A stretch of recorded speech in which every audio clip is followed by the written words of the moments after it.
Saludos país, saludos mundo. Aquí iniciamos su espacio Voz para el Cambio, una ventana de opinión de compromiso con la patria. Muchos temas de qué hablar. La operación Calamar nos estará dando de qué conversar durante 18 meses y más. Para muchos, una nueva novela será instalada en la República Dominicana o será transmitida. Para otros, una necesidad imperiosa, la lucha contra la corrupción. Grupos sociales y políticos apoyan el papel que ha venido desempeñando el Ministerio Público. Otros lo cuestionan. Incluso un diputado del partido oficial muestra su rechazo. El oficialista Elías Báez, opuesto al mecanismo empleado en la operación Calamar, la califica de morbo, circo y película, mientras su compañera de bancada Soraya Suárez justifica el proceso. Nada nuevo. Van 5 o 6 operaciones marinas con la misma característica. Uno esperaba ya lo de Donald Guerrero, porque hace rato que estaba en el escarceo.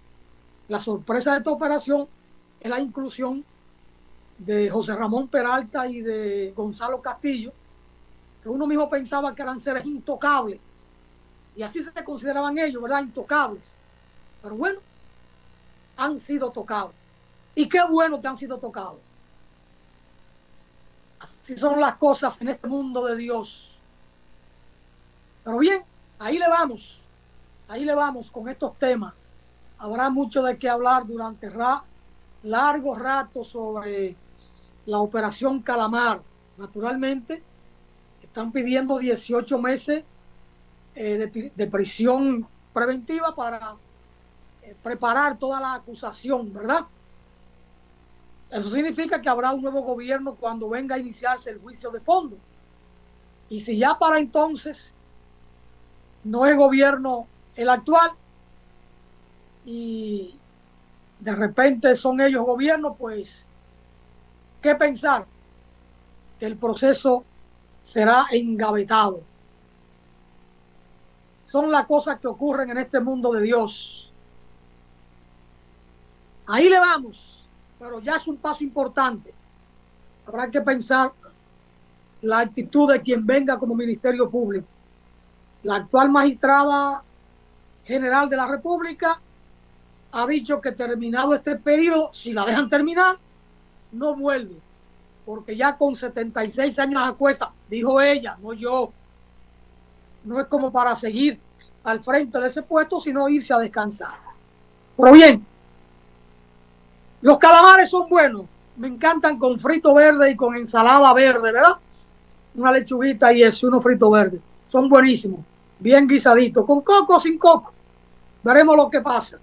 Bueno, en lo que don Jacinto Ascensión se acomoda en esta mesa de conversación, 4 maestros suspendidos por hechos escandalosos en el Ministerio de Educación de la República Dominicana.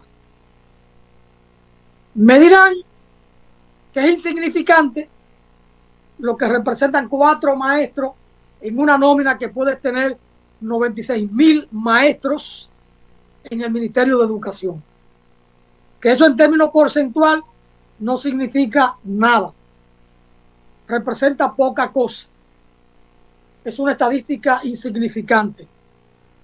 Desde el punto de vista matemático, sí, eso puede ser correcto. Pero desde el punto de vista ético y moral, nos da una señal que llama la atención. Porque estos son 4 casos detectados. Pero esto puede multiplicarse por 10 o por 15 y que los otros casos no hayan sido detectados y que estén por ahí a la buena de Dios entre las aulas y las comunidades. Ojalá que no. No estoy ni siquiera haciendo una presunción, sino diciendo cosas que pueden ser, pero que quiero que no sean. Estos 4 maestros yo no voy a decir que representen una vergüenza, porque hay que presumirle la inocencia hasta tanto un tribunal o tribunales de la República conozcan los casos y emitan sentencia condenatoria y que éstas adquieran en su momento el carácter de la cosa irrevocablemente juzgada.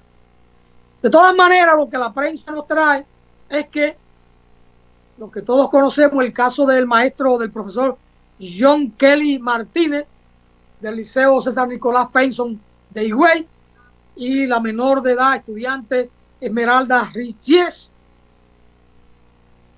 se dijo que presuntamente la joven fue víctima de una violación y que eso le trajo una desgarradura, un sangrado, que finalmente murió, desencadenó en la muerte. John Kelly Martínez es uno de los profesores que está siendo procesado. De igual manera, una joven orientadora en psicología, ¿verdad? Fue Sara Ventura Genao, contra quien pesa una denuncia por incitar supuestamente a estudiantes a acciones promiscuas a través de la red social OnlyFans. Esto leo lo que dice el periódico. No lo digo yo. Estoy leyendo lo del periódico, ¿verdad? Se comentó mucho en el día de ayer. La prensa lo recoge hoy y así lo comparto.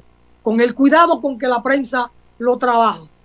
Esto aparece en todos los periódicos, pero estoy leyendo la versión del periódico El Diario Libre de esta fecha, 21 de marzo, en la página 8, Día del Poeta, Día Internacional del Poeta. Sobre eso estoy esperando que don Jacinto llegue para que conversemos un poquito del tema del día.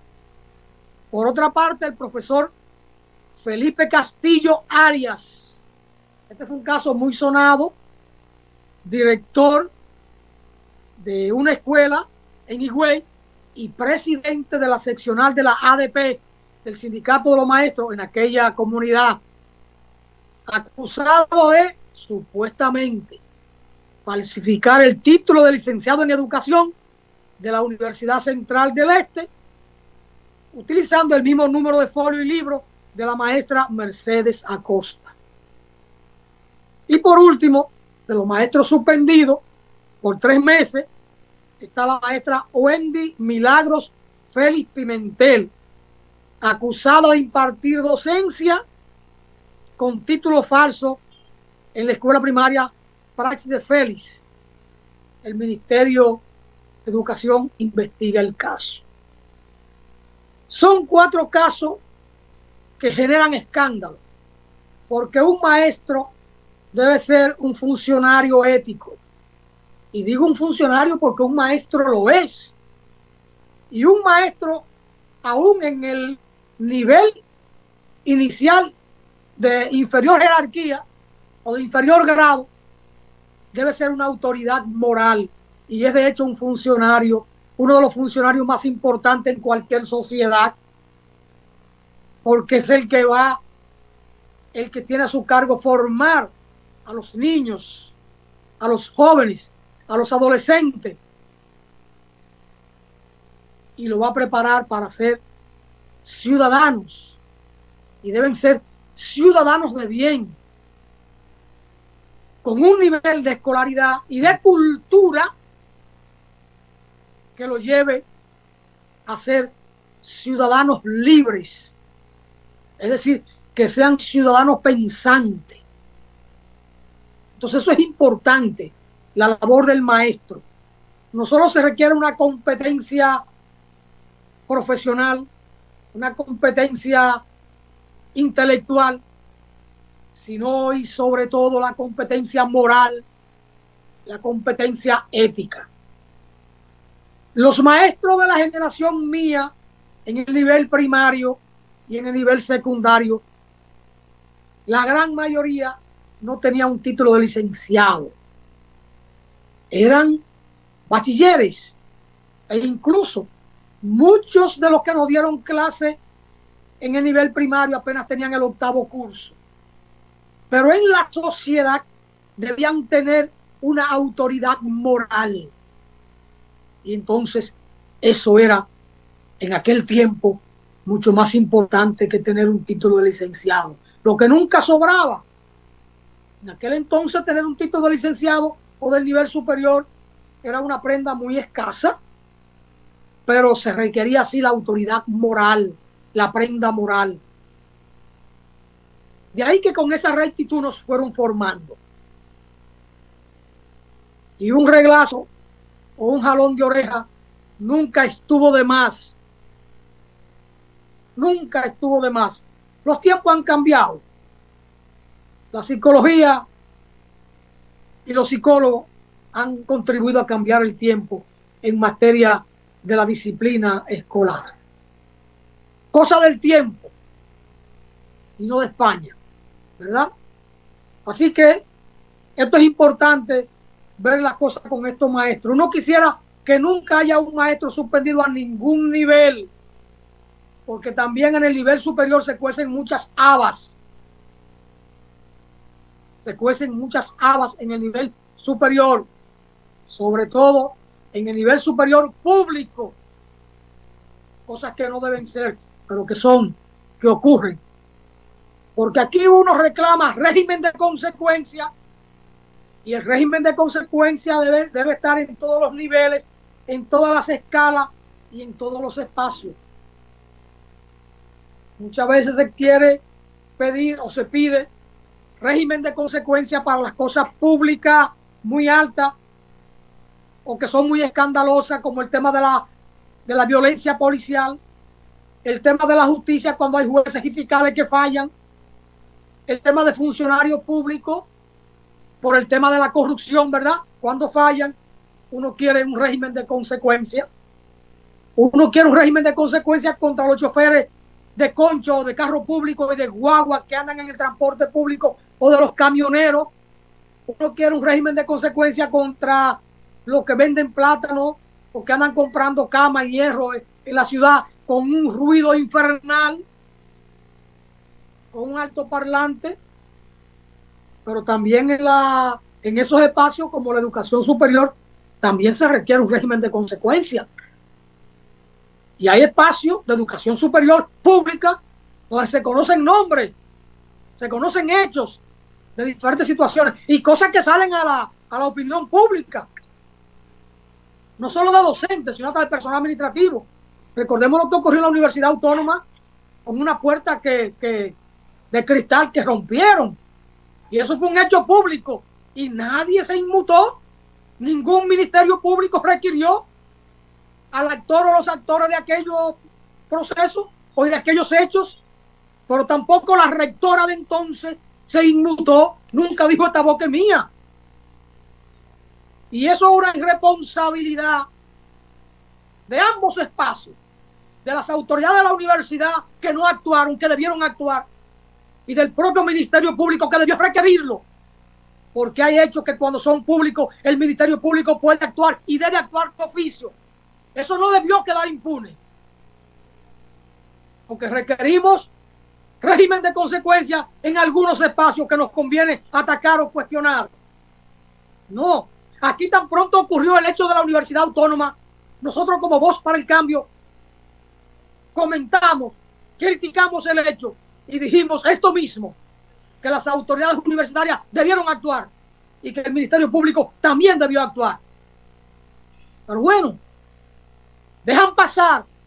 Por eso dice este muchacho, el director del Intran, que con el tema de los motoristas o de los motoconchos, fuimos permisivos, dejando pasar porque eran padres de familia, y hoy hay una cultura de irrespeto en la sociedad, en las calles, en las avenidas, con estos muchachones que circulan en vía contraria, que no tienen respeto por nadie, que echan carrera en las autopistas.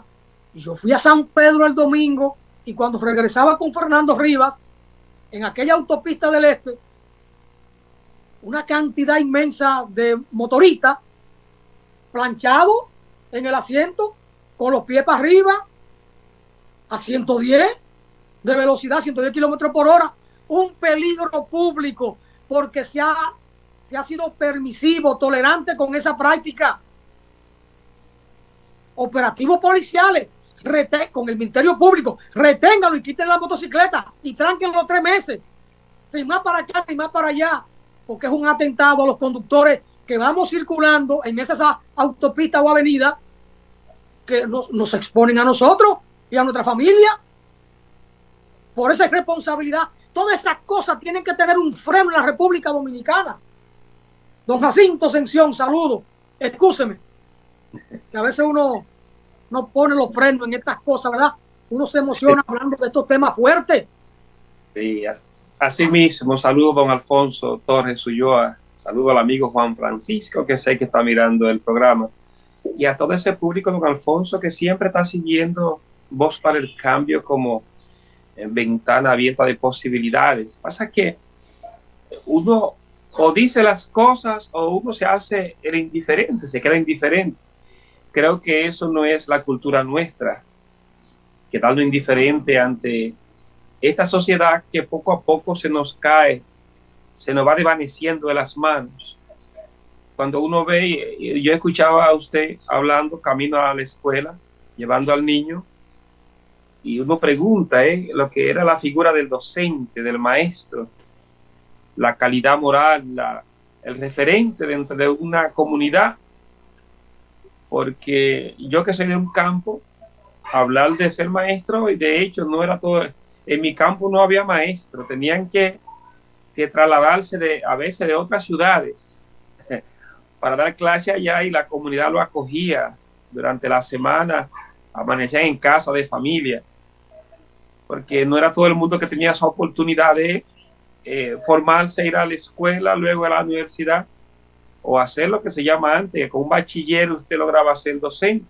Estoy hablando de 40, 50 años atrás, lo que implicaba eso. Y yo recuerdo que mis maestros, hasta que terminé prácticamente el octavo, que lo hice en el campo, eran maestros que todavía al día de hoy, cuando veo a uno de ellos, realmente me lleno de satisfacción, de alegría, porque sé lo que eso implicaba para mí, esa carga moral, sobre todo ese referente. Y me gusta siempre decirle a ellos, miren, estamos en esto, he hecho esto, para que esos maestros se están orgullosos de que no perdieron su tiempo, no llegaron a viejo embrujándose con muchachos que no eran suyos, porque ver la carga del trabajo de los maestros, cuando es serio el trabajo, ahí uno se da cuenta la responsabilidad que tienen ellos por lo que implica la educación, la formación. Y esos casos que usted menciona, don Alfonso, son los que salen a la luz pública. Es increíble todo lo que pasa o lo que está pasando en todo lo que es el sistema educativo en el país, pero en este caso con la conducta del docente, con la conducta del maestro, que no es solamente, nosotros hablamos de los maestros de las escuelas. Ay, si habláramos de los docentes en las universidades, don Alfonso, ahí sí es verdad que vamos a encontrar nosotros todavía un profesor, un catedrático, ¿entiendes? Debería, por la investidura, realmente tener otra postura delante de los estudiantes en las universidades. Pero eso es parte, don Alfonso, de una sociedad que cada día más se nos va requebrajando, se nos va rompiendo en pedazos, sin que realmente uno pueda ver una señal de que esto pueda cambiar en el corto y largo plazo. Así que lo que usted está externando, y lo hace desde esa preocupación, desde ese dolor adentro, como dice su libro, realmente no puede ser más ni menos. Es así que deberíamos estar nosotros desde esa mirada social de lo que está pasando en nuestro país. Mire, don Jacinto, país, mundo. Yo estoy trabajando los perfiles biográficos de los dajaboneros ilustres que han alcanzado el grado de PhD, de doctores en ciencia, algunos de ellos ya jubilados como docentes en universidades del país y de Estados Unidos. Y cuando le hablaba de este trabajo, algunos me decían, pero recuerde la maestra Guga Camejo, que yo no sé si llegó, a lo mejor terminó el bachillerato, la maestra Briseida Gómez, la maestra Cayetana Álvarez, la maestra tal, aquella maestra que fueron maestras de ellos, sí, algunas vivas todavía ya con 90 años, porque aún ellos alcanzando el máximo nivel académico, el grado de doctores en ciencia o en filosofía, el llamado PhD, dicen hay que recordar y rendir honores a aquella maestra. Me decía el doctor Bernardino Contreras, José Bernardino Contreras, doctor en química ambiental, creo que el primero en el país en esa área, con un doctorado en química ambiental. Me dice, líder, recuerde a la profesora Guga, fue mi profesora en quinto curso. Ella es merecedora de trabajar también su perfil. La humildad de aquellos académicos nuestros, me refiero al caso de los Jabón, que hoy tienen 70, 75 años de edad, hacia aquellos que fueron su maestro con un grado de primaria o de secundaria, pero que fueron sus maestros. ¿Y qué maestro? Y sienten ese respeto por aquellos maestros. Y sin embargo, hoy, para entrar a la docencia hay que tener una maestría mínimo para entrar como docente en las universidades. Entonces uno tiene también que mirar atrás y ver lo que fueron nuestros referentes. Y me he sentido muy bien cuando hablo con todos los jaboneros que han alcanzado esos grados académicos de mucho prestigio, en algunos casos maestro meritísimo de la universidad autónoma, ¿no?